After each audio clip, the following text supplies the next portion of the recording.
inisial LHKPN. Nanti apa?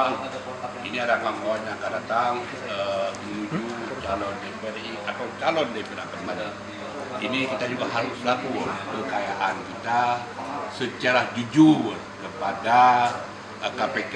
Artinya laporan ini disingkat dengan LHKPN.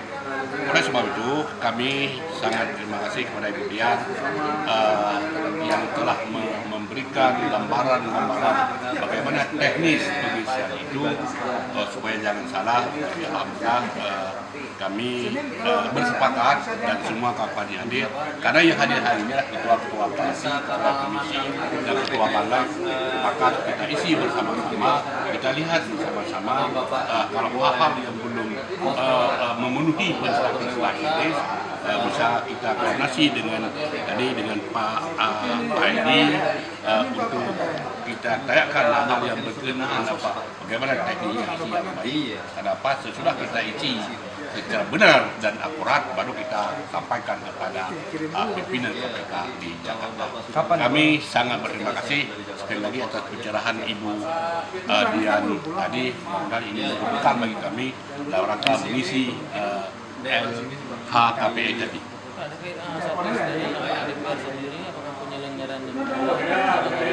Inilah tadi kan ini sedang diskusi tadi. Ini masukan dari kawan-kawan, apakah kami ini sebagai penjelajah negara atau pejabat daerah.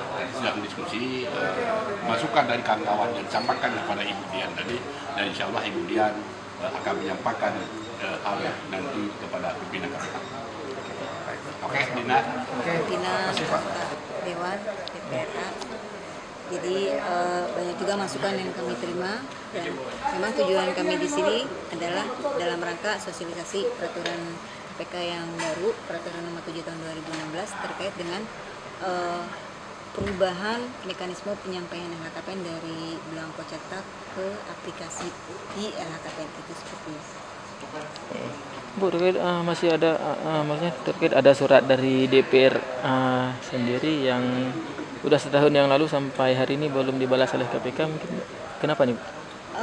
Ya, itu masih nanti kami akan coba sampaikan kembali untuk bisa diberikan balasannya dalam waktu dekat. Oke, Ya, terima kasih.